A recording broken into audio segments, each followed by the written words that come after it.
우리나라 현대미술의 역사를 객관적인 기록자의 입장에서 빠지지 않고 기록으로 남기는 일을 하고 있고요. 기록하는 일이 저에게는 제 인생의 전부였고 또 그 자체가 제가 살아가는 하나의 과정, 기록은 삶이다, 역사이다. 이렇게. 관장님, 우선 관장님께서 해오신 기록 활동들이 지금까지 어떤 것들이 있었는지. 네. 그래서 자료를 수집을 하다 보니까 이게 또 기록하고 연결이 되는데요. 가장 어떤 기록적인 어떤 실적이라고 해야 될까? 그거는 작년에 저희가 2018년도에 미술인 인명사전이라는 걸 만들었습니다. 그 인명사전은 1850년도 그 조선시대 말에 채용신에부터 현재까지 우리나라에서 활동하고 있는 미술인들 6,000명을 담은 책인데요. 거기에는 또 그 특징이 우리가 알고 있는 그 미술인을 또 창작미술인과 비창작미술인으로 나눴는데, 거기에는 우리가 비창작미술이라고 할 수 있는 미술평론가, 큐레이터, 미술사가, 갤러리스트, 또 미술 전문기자까지를 포함한, 그래서 이건 굉장히 그 6,000명에 대한 거를 이렇게 책으로 찾아볼 수 있게 했고요. 또 그건 마침 요새 다 PDF 서비스를 하니까 달진닷컴에 오면은 그 PDF를 통해서 우리나라에서 활동하고 있는 6,000명 이런 자료를 미술 인명사전을 볼 수가 있고요. 또 하나는 저희가 1945년부터 89년까지 4차례를 나눠서 우리나라에 있었던 미술 전시, 그래서 한국 미술 전시 자료집을 1, 2, 3, 4 4차례로 나눠서 1945년부터 89년에 대한 전시 기록을 또 다 담은 이런 책을 만들어냈습니다. 여기 지금 현재 전시 사실은 어제 일요일까지가 마지막이었었죠. 네. 예. 그래서 요 전시가 지금 어떤 전시인지 말씀 좀 부탁을 좀 드릴게요. 저희 그 김달진 미술자료박물관에서는요, 우리나라의 어떤 근현대 미술 자료 아카이브를 가지고 전시를 꾸며내고 있습니다. 여기 지금 마침 보여주고 있는 전시는 김달진 미술자료박물관 아카이브 10년인데요. 실질적으로 그 10년이라는 거는 저희가 서울시의 이종박물관으로 등록이 돼서 10년이고요.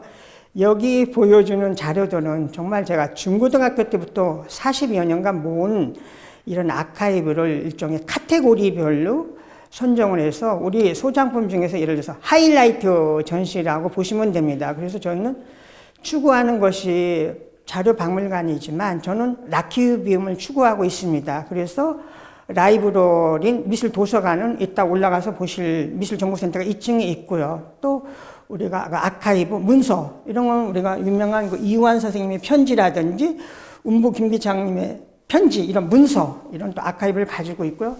또 저희가 적지만 미술 작품, 뮤지엄 이런 작품을 가지고 있습니다. 그래서 저는 추구하는 것이 김달진 미술자료박물관은 라이브러리, 지금 얘기했던 아카이브, 뮤지엄을 합성인 이 라키우비움을 추구하고 있고요.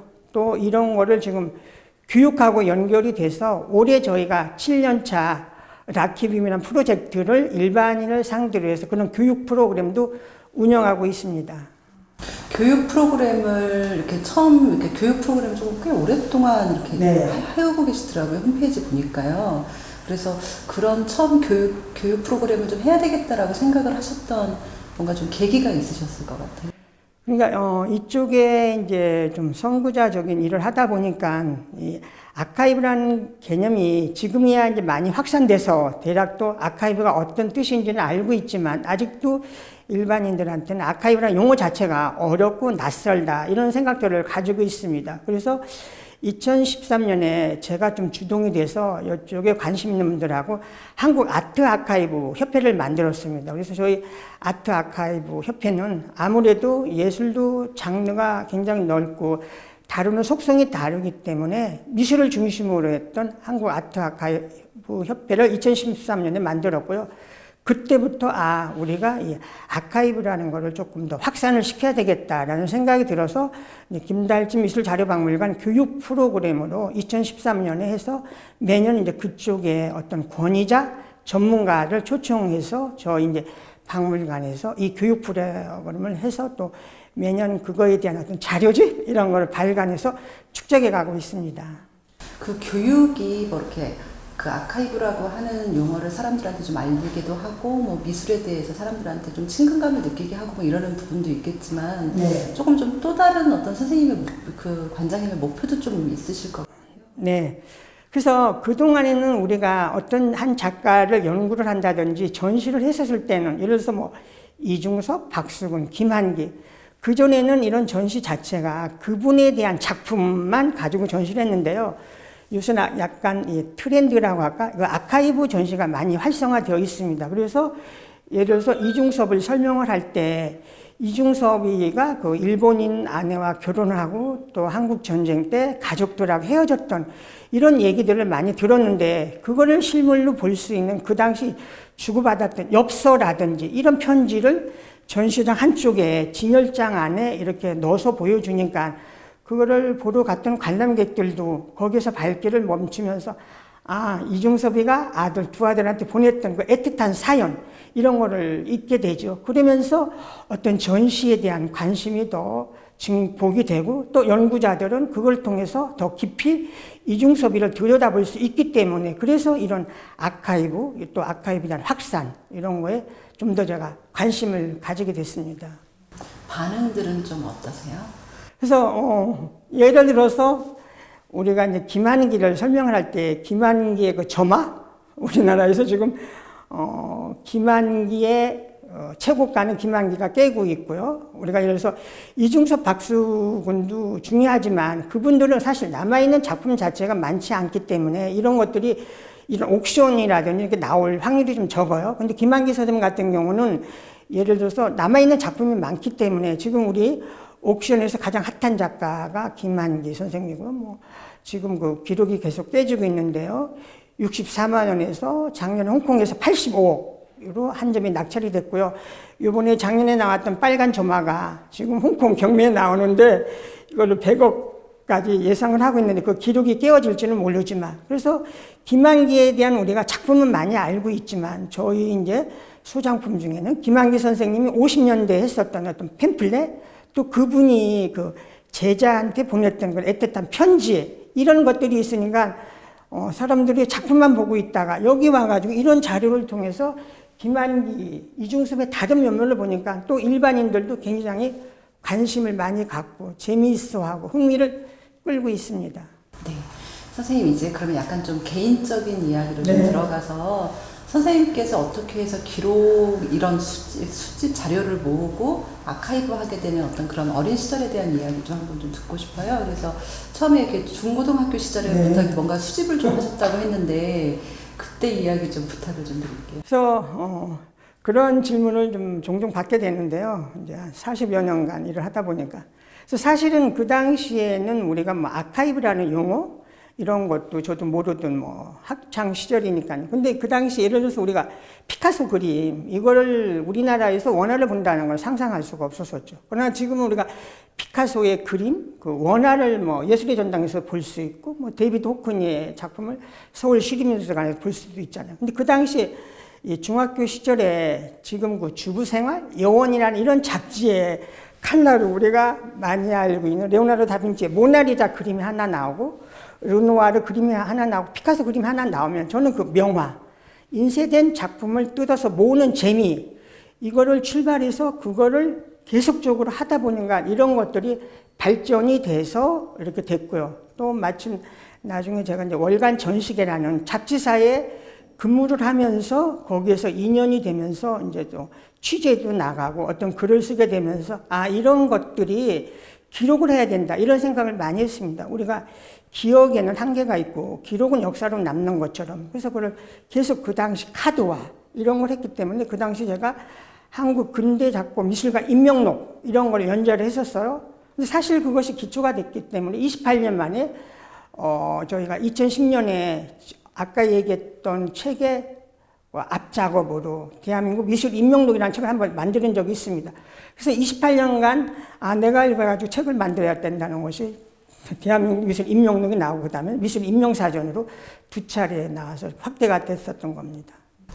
선생님이 그 중고등학교 시절부터 이렇게 잡지에서 뭐 명화가 나오면 오리고 뭐 이렇게 해서 수집을 하셨다고 했잖아요. 네. 근데 그게 왜 그렇게 좀 그때 좀 좋으셨던 걸까요?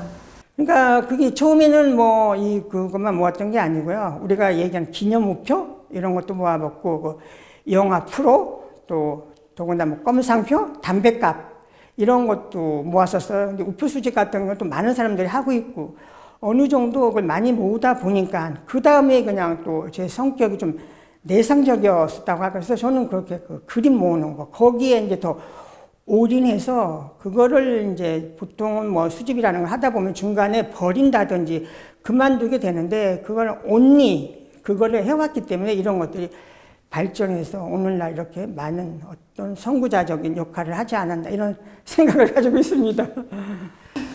선생님 이렇게 그러니까 이런 걸 다 이렇게 모으고 뭐 교육도 하고 전시도 하고 이러는 활동 중에서 그래도 조금 선생님이 좀 이렇게 보람 있었던 때, 뭐 이제 이런 경험도 좀 있으셨을 것 같아요. 네. 그런 것 중에서 가장 뭐 하나의 신뢰를 들어서 얘기를 한다면은요. 여기 지금 전시하고 있는 백이의 현대미술전이라는 팸플렛이 있습니다. 근데 백이의는 벨기에를 한문으로 쓰면 백이인데요. 1952년도에 덕수궁 미술관에서 벨기에 현대미술전이 열렸다. 그러면 우리가 한국 전쟁 중인데 그걸 일반인들이란 우리가 상식적으로 이해가 되지가 않잖아요. 근데 이 팸플렛이 발견이 됐기 때문에 저도 조사를 하다 보니까 1952년 전쟁 중에 덕수궁 미술관에서 벨기에 현대미술전 그 나라의 작품 80점이 서울에서 열렸다. 이건 우리가 일반적으로 상식하고 굉장히 벗어난.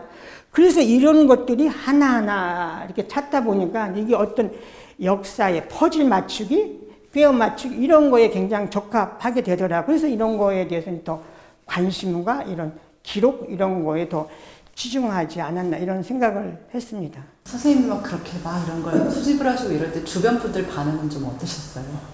아, 그때 뭐 걱정들도 많이 했고요. 뭐 고등학교 친구 때 쟤 좀 뭐 또라이 아니야? 쟤 미친 거 아니야? 공부는 안 하고 맨날 무슨 청계천 7, 8, 9가 뭐 헌책방에 가서 무슨 서양 미술 전집 사고 그런 거 오리고 무슨 뭐 썬데이 서울에 그림 한 장 나온 거 그거 뜯어서 팔라고 아저씨한테 사정하고 그래서 굉장히 염려도를 했고 또 아버지도 뭐 제가 막내인데 너 맨날 신문 쪼가리 오류 모으고 그거 가지고 밥 먹고 살겠느냐 사실 그런 걱정을 많이 들었었습니다. 저도 또 그거 가지고 내 인생이 어떻게 펼쳐질까 이런 생각을 하면서도 저는 그냥 온리 좋아서 하다 보니까 그것이 결국 발전이 돼서 또 처음에 그 미술 잡지사에 근무를 하게 됐고 또 사람이 살면서 인생에서 누구를 만나느냐에 따라서 인생에 대한 그게 전환점이 생기고 인생이 바뀌는데요. 지금은 돌아가셨지만 그 이경성 관장님이라고 우리 이제 우리나라 미술평론가 1호죠. 국립현대미술관 관장님을 2번 역임하셨던 그분과의 만남에서 그분이 이제 고등학교 시절에 그 제 미술자료 수집한 거를 보면서 등 한번 두들겨주고 아 잘하고 있다 이게 뭐 의미 있는 말 이런 말 한마디 해준 것이 저한테 천군만군이 힘이 돼서 아 이것도 어떤 의미가 있는 일이다 라고 해서 그 끈을 놓지 않고 계속 했었던 것 같습니다. 그 선생님 근데 이렇게 그런 그 토닥임 한 번에 선생님 또 힘을 갖고 이렇게 쭉 그 아트 아키비스트로 지금 활동을 하고 계신데 그 힘든 시간들도 좀 많았었다고 좀 이렇게 자료조사하면서 좀 봤어요. 네.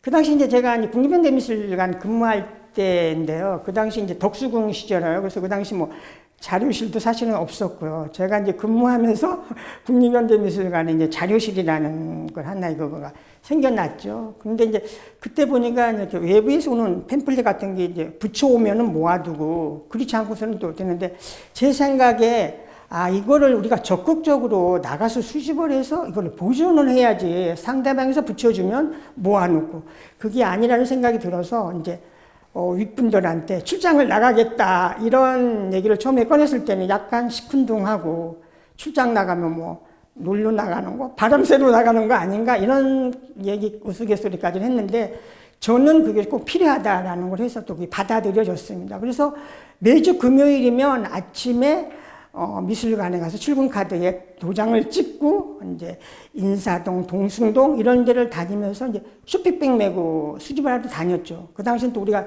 지금처럼 백팩이 없었던 시절이에요. 그래서 그거를 하루 종일 이렇게 수집을 하다 보면 정말 양쪽에 쇼핑백에 들고 이거를 무거운 걸 들고 다닐 정도.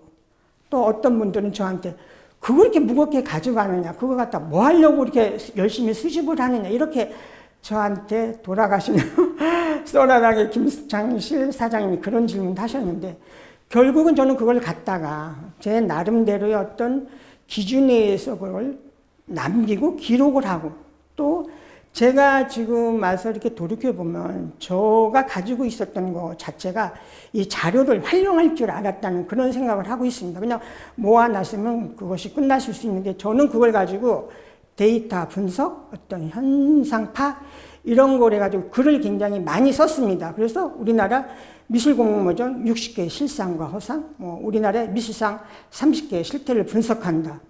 한국미술잡지의 어제와 오늘, 그러니까 그런 자료를 근거로 해서 현상, 도표, 통계 이런 것들이 이제 제가 그 당시 월간 미술이나 가나드 이런 잡지에 실리게 되면 이게 자연스럽게 어떤 팩트가 되니까 일간지에서 굉장히 인용 보도를 많이 해줬어요. 그러니까 결국은 자료가 저렇게 수집을 해서 저렇게 활용이 되고 있다라는 것이 사회적으로 인식이 됐죠. 그래서 거기서 좀 더 보람을 느끼면서 이런 것들이 수집에서 끝나는 게 아니고 활용과 이런 것들이 또 기록이 역사적으로 남겨야 된다, 이런 생각을 가졌던 것 같습니다. 선생님은 그런 작업들 하실 때 막 즐거우세요?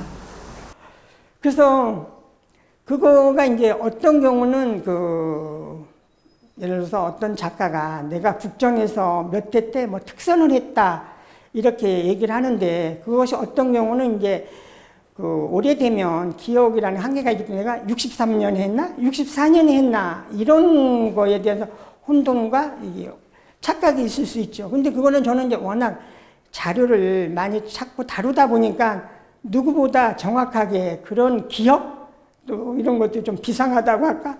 그쪽에 치중하다 보니까 이제 열중하게 되니까 그 작가에 대한 어떤 생물연이라든지 무슨 학력이라든지 어떤 상을 받았다, 이런 거에 대한 기억이 정확했기 때문에 그런 것들을 잘 찾아서 이렇게 남기고, 그런 것들이 또 확산되면 안 된다. 이래서 잘못된 논문을 원본 확인 없이 확대 재생산하고, 그래서 이런 것들에 대한 어떤 경종 이런 거를 사회적으로 확산시키기 위해서 제가 1985년에 썼던 관람객은 속고 있다 이런 글을 써가지고 우리가 알게 모르게 잘못 쓰고 있는 작가들의 어떤 학력, 어떤 전시 경력, 전시의 명칭 이런 걸 하나하나 신뢰를 들어서 잘못된 그거를 지적을 하면서 글을 썼었던 것이 굉장히 이제 그 당시 사회적인 파장을 일으키면서, 그래서 좀 더 저는 이런 기록, 이게 정확해야 된다. 그래서 사실 오늘의 역사가 내일이면 벌써 과거가 되는 거잖아요. 그래서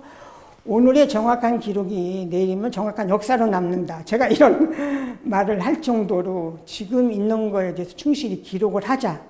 그렇기 때문에 그런 거에서 지금도 신문을 보면서 이렇게 부음란을 보면서 어떤 작가가 타계하지 않았나 이런 거를 기록으로 남겨서 한 작가에 대한 생물연 이런 걸 정확하게 기록으로 남기고, 또 제가 주장했던 하나의 일은요, 그래서 우리나라의 미술사를 연구하면서 우리가 뭐 이중섭, 박수근, 김한기 이렇게 1등별만 계속 거론을 하는데, 사실 그 당시에 같이 살았던 2등별, 3등별이 있는 거죠. 밤하늘에 별이 1등별, 2등별, 3등별이 있으면서 밤하늘에 별이 빛나는 것처럼 그 시대에 다른 정말 자기도 평생에 화가 나는 이름으로 살다 타계를 했는데 어떤 사람의 기억 속에만 남아있고 잊혀지고 묻혀지잖아요. 그래서 제가 했었던 그 대한민국 미술인 인명사전이나 이런 거에 그런 작가들까지 기록이 남기 때문에 이런 거에 대한 어떤 미술계에서의 저의 그 인정? 이런 것들이 되지 않았나 이런 생각을 해봅니다. 선생님 그 아트 아키비스트로서 네. 좀 이후에 좀 어떤 것들을 좀 한번 또 더 해보고 싶으시는지. 그래서 이제 저는 재미있는 거가 처음에 이제 제가 글을 쓰면서 제 어떤 직함 타이틀을 미술 자료 전문가 이렇게 지금도 그 당시에 80년대 잡지에 보면 그렇게 제가 직함을 썼었더라고요. 근데 그런 것들이 이제 나중에 보니까 그게 일종의 아키비스트, 기록 관리자 이런 거하고 연결이 되는데요. 그래서 이런 것들이 어떤 이제 선구자적인 일을 했기 때문에 제가 2013년에 제 얘기가 추리로 직업을 만들다 해가지고 제가 중학교 도덕교과서에까지 수록이 됐어요. 그 추리를 가지고 아키비스트라는 새로운 직업을 만들었다. 저는 또 그거를 보면서 좀 놀랬던 것이 우리 옛날에 도덕책이면 무슨 바른생활? 위인들에 대한 얘기가 실려 있는데 지금 중학교 교과서에 직업 속 가치 탐구, 중학생들한테 벌써 직업에 대한 이런 거를 교육을 하고 있구나.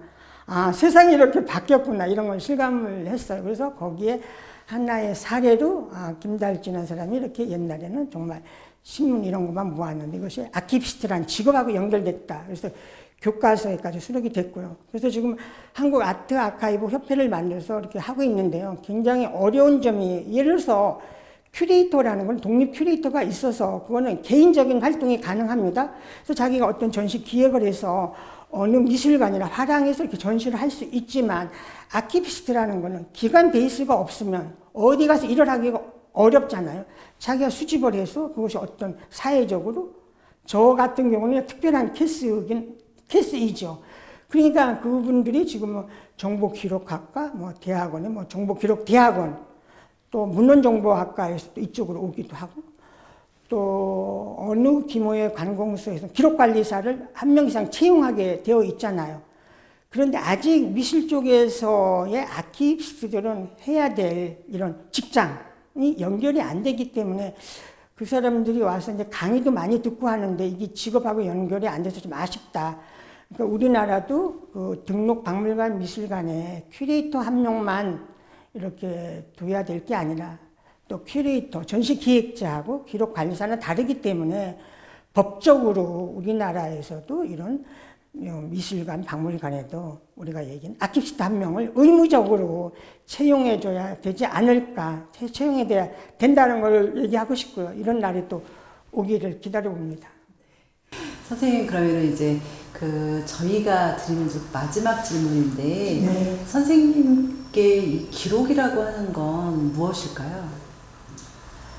저는 기록이라는 거는 제가 하는 일은 우리나라 현대미술의 역사를 객관적인 기록자의 입장에서 빠지지 않고 정말 기록으로 남기는 일을 하고 있고요. 또 하나는 일반적으로 이제 김달진 하면 그냥 기록자라고만 생각을 하는데 저는 정말 두 가지 일을 하고 있습니다. 그래서 기록자이기도 하지만 저는 굉장한 정보 전달자입니다. 예를 들어서 서울 아트 가이드라는 잡지를 편집해서 이렇게 또 배포하는 거하고 또 우리 미술 정보 포털들은 제일 지금 콘텐츠가 풍부한 이런 달진닷컴 그럼 하루에도 들어오면 계속 업데이트 되는 것이 정보가 전달되고 있고요. 또 SNS 시대를 맞이해서 저도 지금 팔로워가 5,000명이에요. 그럼 저는 사실 라이브 방송까지 하고 있거든요. 그럼 정말 기록자이지만 기록자 이전에 정말 미술 자료 전달, 정보 전달자로서 그 두 가지의 축을 가지고 저희는 연구소와 박물관을 운영을 하고 있고요. 그래서 저는 이 어떤 한국 현대 미술의 기록자의 입장에서 일을 하고 있고요. 결국은 또 그 기록하는 일이 저에게는 제 인생의 전부였고 또 그 자체가 또 제가 살아가는 하나의 과정. 그래서 그 기록은 삶이다, 역사이다 이렇게 얘기하고 싶고요. 또 이번에 그 국가기록원이 개원 50주년을 맞이했는데요. 정말 굉장히 축하드리고 싶습니다. 그래서 그동안에 또 국가기록원이 또 해왔던 일이 많이 있을 테이고요. 저는 이제 그 국가기록원에 바라고 싶은 거는 또 국가기록원의 목표, 이런 것들이 아무래도 공문서, 정치 경제를 다루는 이런 거에 치중해 왔지만 한 나라의 역사라는 거는 공문서 위주로 가는 게 아니라 어떻게 보면 같은 문화, 예술 이런 것들이 같이 이렇게 기록이 되고 이 역사가 만들어져야 되겠지요. 그래서 앞으로는 이제 국가기록원이 우리가 거기서 얘기하는 민간기록 이런 거에 대해서 좀 더 관심을 가져주고 이런 거에 대해서 전폭적인 지원이라든지 이런 걸 수용해야 되지 않을까 그런 생각을 하고 있습니다. 예를 들어서 저도 굉장히 주장하는 사람 중에 하나인데요. 국가에서 이런 게 필요하다고 주장을 해서 이래서 국립예술자료원이 2010년에 생겼는데 그 2014년 4년 만에 없어졌어요. 그래서 이런 것들은 시대적인 요청에서 한 기관이 생겼다가 4년 만에 다시 이거 없앴다. 이거는 굉장히 정책이 역행하는 일이 아닌가 이런 생각을 하고 있고요. 또 우리가 뭐 K-팝, K-아트 이런 얘기를 하는데요.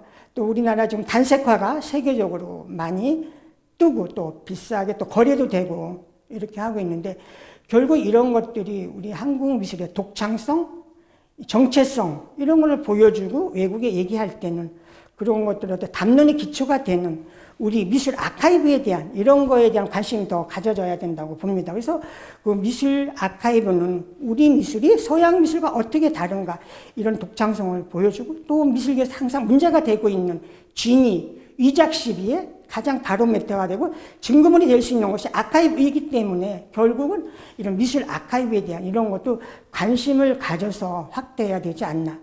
결국 한 나라의 이런 위상이라든지 문화는 어느 정도, 어느 범위에서 이런 것이 아카이빙 되고 아카이브 시스템이 갖춰져 있나. 이게 국가 경쟁력이라고 생각을 합니다. 그래서 좀 더 적극적인 어떤 이런 거를 좀 국가에서 펼쳐줬으면 합니다. 네, 이 일을 쭉 해오면서 부딪히는 가장 큰 문제가요.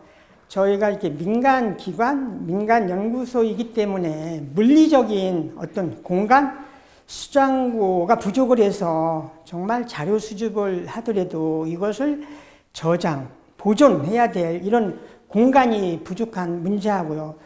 또 하나는 우리가 지금 이런 조선아동화담 같은 거는 128년 전의 책이고요. 저거 같은 거 상당히 희귀본입니다. 저거는 2015년에 우리가 조선일보하고 국민일보하고 공개를 됐을 때 그 민속원이라는 젊은 출판사에서 와서 이 책을 우리가 오랫동안 찾았던 책인데 이런 귀한 책이 나왔다. 그래서 그 요청에 의해서 이것이 2015년도에 영입본을 만들었습니다. 이런 것처럼 이런 귀한 자료들을 빠르게 디지털 라이징해서 서비스를 하고 싶은데 실질적으로 뭐 이 김달진 미술연구소 박물관에서 재원을 가지고는 이런 것들을 디지털 라이징해서 서비스하는 데 한계가 있고요. 또 그건 어떻게 보면 국가 차원에서도 어려운 일인데 민간인이 해갈 수 없다는 이런 일이고요. 또 하나는 제가 이제 김달진 미술자료박물관이긴 하지만 저는 굉장히 제가 가지고 있는 거를 공유화에 제 나름대로 굉장히 노력을 했습니다. 그래서 2층에 가서 보시면 그 디폴더 작가라고 있어요. 그러면 우리나라의 대표적인 작가들의 그 아카이브를 예를 들어서 김한기면 김한기에 대한 자료가 우리가 가지고 있는 도록 단행본은 뭐가 있고 팸플렛, 리플렛은 뭐가 있고 그분의 그런 자료 예를 들어서 잡지 기사는 어느 잡지 몇 월 며칠에 뭐가 실려 있고 신문 어느 며칠자에 뭐가 실려 있고 또 그분의 아까 얘기했던 어떤 편지 이런 육필, 박물류 이런 아카이브를 계속 목록화를 해서 김달진 미술자료박물관에 이러한 작가의 개개인민을 자료가 있습니다. 그걸 서울아트가이드라는 잡지를 통해서 매월 한 명씩을 소개를 하고 있습니다. 그런데 잡지에는 또 지면이 한계가 있기 때문에 한 페이지에서 중요한 것만 소개를 하고 더 많은 거는 김달진 미술자료박물관에 와서 보십시오. 그래서 계속 안내를 해드리고 있으면서 지금 50명이 됐으니까 우리나라의 대표 작가들을 소개하고 있고 그러면 그 김한기라든지 우리나라의 대표 작가 자료를 찾는 분들이 그분들에 대한 잡지의 기사, 일간지 신문 기사까지 다 목록화를 해줬기 때문에 찾는 수고 이런 걸 덜어주고요.